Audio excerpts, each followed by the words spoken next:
here we go. Let's start at the beginning, shall we, Cancer? Ace of Wands. The aces I like to call the God cards. That is when you're on your right path, when you're on your karmic path, that you've made some changes in your life, you've released some things, and some other things are coming to you. The wands are motion, that's fire, that's creativity. And so it's taking all these ideas and putting them into the world and putting them into the earth to start manifesting. And it looks like that is what's happening, dear Cancer. What is crossing you? This looks like fear of theft. Could have been an actual theft of some kind. And the fear of it as well. So step through the fear, make sure that all your safety items are in working condition and that all the T's are crossed, the I's are dotted, but don't live in the fear so much that you don't produce and start your creations. So do things guardedly, but not so much that you're in fear and it immobilizes you with the fear. So take the lessons from the past where you either got ripped off, you trusted somebody, someone was out of integrity with you. So don't let that be your guide, but let that just be the warning and the experience so you know what not to do again. But this could be a new business endeavor. This could be an idea. This could be business, relationship space, although I don't see any huge relationship space stuff here, Cancer. But so fear of theft, fear of the unknown. Don't let that stand in the way of your highest creative essence and flying into your dreams, dear Cancer. I know you are the dream makers. You really bring those dreams into the physical place. You can take it from your mind and really create it, manifest it in the physical space. The Emperor. The Emperor is one of wisdom, of highest order, of living in integrity, making your words true. So this could stand for a person that adds that to your life, that gifts you in that life, or it could be you gifting it to others, or really getting into your exalted place of the higher level things, the humanitarian things, doing the right thing, even though all others are against you type of thing. So Cancer, look at your integrity when you're speaking, either in business or in interpersonal or relationships. Make sure your words ring true and that you follow through with them. This is the most exalted card. This is really taking the high road when all others do not. So, and that may have been a situation for you that is either in your awareness. I think it's in your awareness.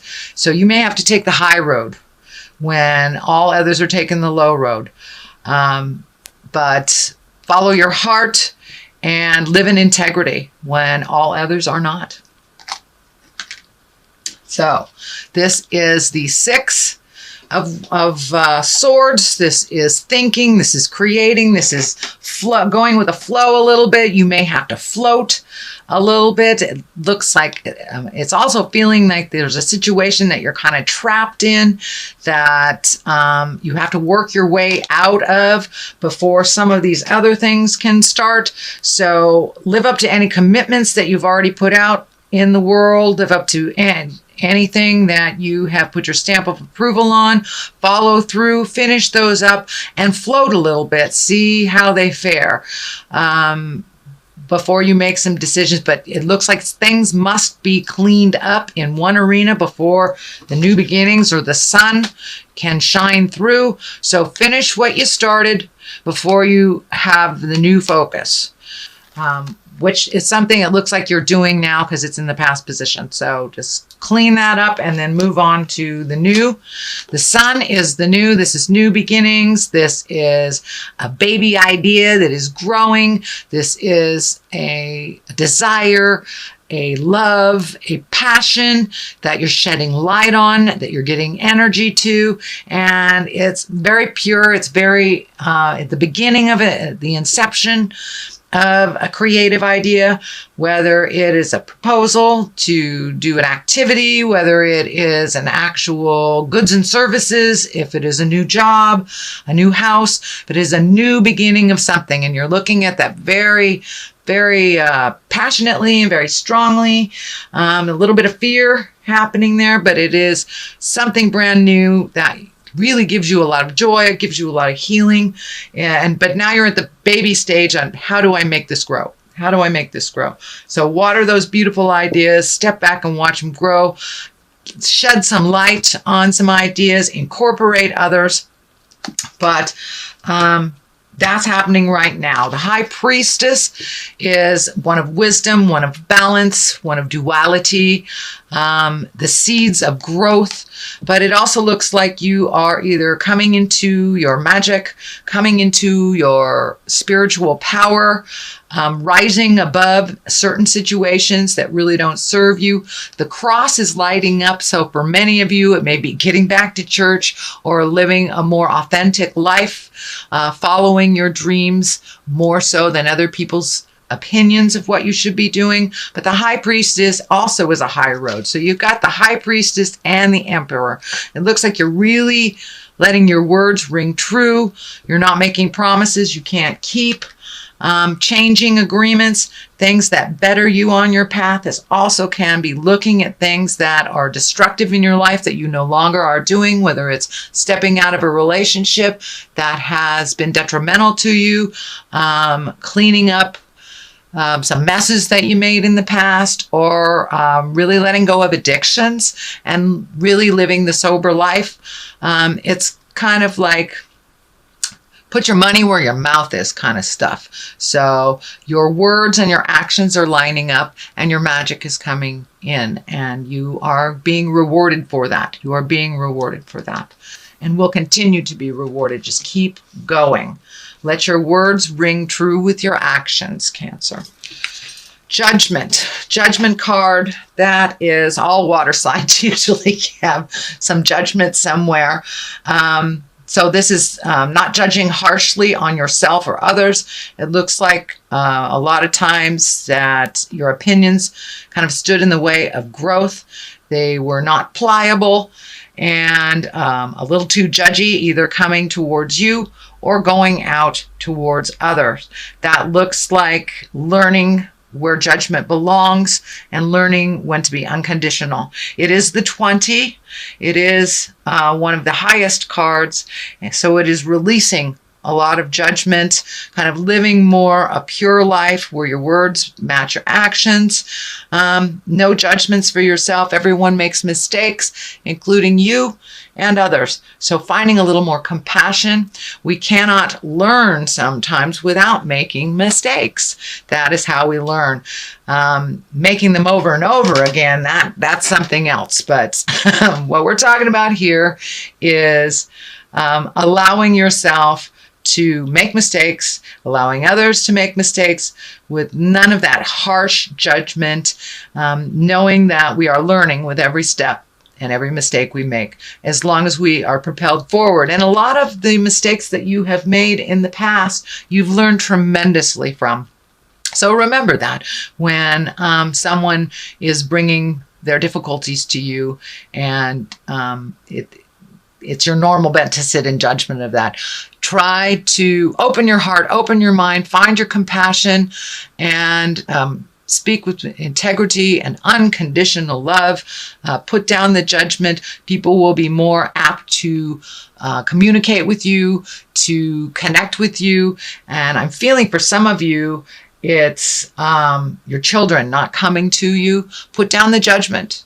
Put down the judgment, and they will come to you a little bit more freely and honestly when there's no judgment in between the communication.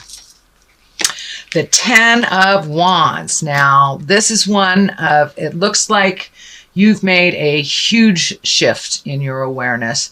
And I'm feeling like this has already happened, or it is in the process of happening. Taking on other people's burdens that are not your own, filling up your own cup with other people's issues does not give you time to create your own reality and to create the future that heals you and brings you great joy. And it looks like you have systematically, one by one, releasing responsibilities and problems of others that are not yours, especially for those that keep making the same mistakes over and over again, which is where the judgment card comes from. But if you're not cleaning up the mess, it really doesn't affect you. So allow them their own messes, allow them to fall, allow them to pick themselves up or not. That is their journey. But it's time for you to lighten your load. You have things to do, Cancer. It requires your attention and releasing some of those things that you thought that would bring you great joy that really haven't. So it's kind of upping your game, upping your bucket list, really looking at what makes you happy and releasing things that aren't yours to fix that you've been fixing for years and years. So owning your own stuff and not owning others, basically. But you can get there a lot easier to your future if you're not carrying all this caca. And this could also be pain from the past. This could be trauma, physical trauma that you are still in fear of or that has guided your decisions or had misjudgment about something because of an experience in the past. It's time to leave that pain in the past, take the wisdom of that experience, even if it was a negative experience. I know a lot of people are doing work on their childhood trauma, whether it's sexual trauma, physical trauma, emotional trauma, and it's time to leave that. It's time to leave that open wound, let it heal so you can propel yourself more into a happy future. So that is happening right now, Cancer. That's happening. So you're in the process of it. And as you release each one of these pains of the past, each degradation, shame, things that do not serve to hold in your heart, and when the forgiveness happens, you can propel yourself into the creation. You have a number of things that are coming up. You have a number of possibilities. One that is a really strong possibility, and I'm feeling home, either redoing something in your home, tearing down a wall, building a wall, changing a home, something like that, but really kind of trying to figure out what you want to do on your next step. And I know a lot of you Cancers work with your hands, so it may be doing something at your home with your hands, rebuilding the bathroom, something like that. But really taking a look at your projects. You've got a lot of them. Just pick one and follow it through to the end. Then pick the other. It looks like there are so many choices. You just don't know where to start. So just pick one. One is already underway, but these are have to do with your passions. These have to do with your happiness and your physical sense of well-being. So that's why I'm feeling, adjusting things at your home, painting things, moving things, stuff like that. But it also can mean a prospect that brings you money, something that is a passion that you will turn into profit. So that is what's happening. Here is the Queen of Wands here. Wands are a fire sign, so that's Aries, Leo, Sagittarius. It looks like you may be building either a new house with a Queen of Wands. This is either someone over 40 or someone very wise for their years. There is some action there. This black cat is kind of hitting me, this twinkling for me, and so this looks like there is a little bit of secrets around this person that need to be revealed, is what I'm feeling. Secrets that need to be revealed, some offering of a truth that you can either compromise, forgive, release, but there is an opportunity with the Queen of Wands to make things better, make something better. So it looks like the Three of Wands here is reveling with friendships, exalting in positive emotions, allowing yourself to connect with those that you haven't connected in quite a while. I know the holidays are coming up, so this is a perfect time, perfect card for that. It's time to release some of the have-tos and enjoy just some of the downtime with friends that you haven't really had a chance to connect with. So making the time for those beautiful celebrations, connecting with friends, and revisiting your bliss and laughter, not all the have-tos. I know Cancer, when you get on task, it's all about that task, but now it's really time to share of yourself in the more light air of adventures and things to do, getting out of the house. Queen of Wands look like she may also propel you into more of a blissful place as well, helping you connect with people. I feel this is a positive card, the Queen of Wands, but there are secrets. This black cat here. There are secrets that need to be revealed from this person. And when those secrets are revealed, it feels like you will think about them. You will go into the cave. You will shed some light on the situation for yourself and then be able to move forward with this information. But there's a piece of the puzzle that is missing that this Queen of Wands can gift you for the illumination. So this is your reading for November. Dear Cancer, I'm going to throw some past life cards for a little clarity. And see, these were very beneficial last month. Vows, wow, that has been coming up in a lot of readings. And I've shuffled these too. So. And the arts. So it's time to get in touch with your passion, your music, your gift, your art. Whether it's drawing, whether it's dancing, whether it's singing, whether it's gardening, yoga, whatever it is, it's time to revisit a passion that you've always loved, but you've put on the back burner. And vows, what kind of vows have you made to yourself and to others that are out of date? Sometimes we take these vows and to the point of, well, we made a promise, but we will destroy ourselves trying to gift or live up to those words that we promised. Well, many promises are out of balance, out of time. They're gone. They're no longer serving you or the person that you vowed to. So take a look at what vows work for you and what vows you need to either upgrade or release. You that's the thing about promises. If it doesn't work, as long as you communicate, you can redo the vows. For many of you, it may be looking at marriage. It may be looking at giving up marriage. So there are something in your space about vows and promises that need to be looked at. Bringing them up to date if they're out of date, letting them go if they don't work for you, or creating new ones that propel you into the future that are more balanced for you.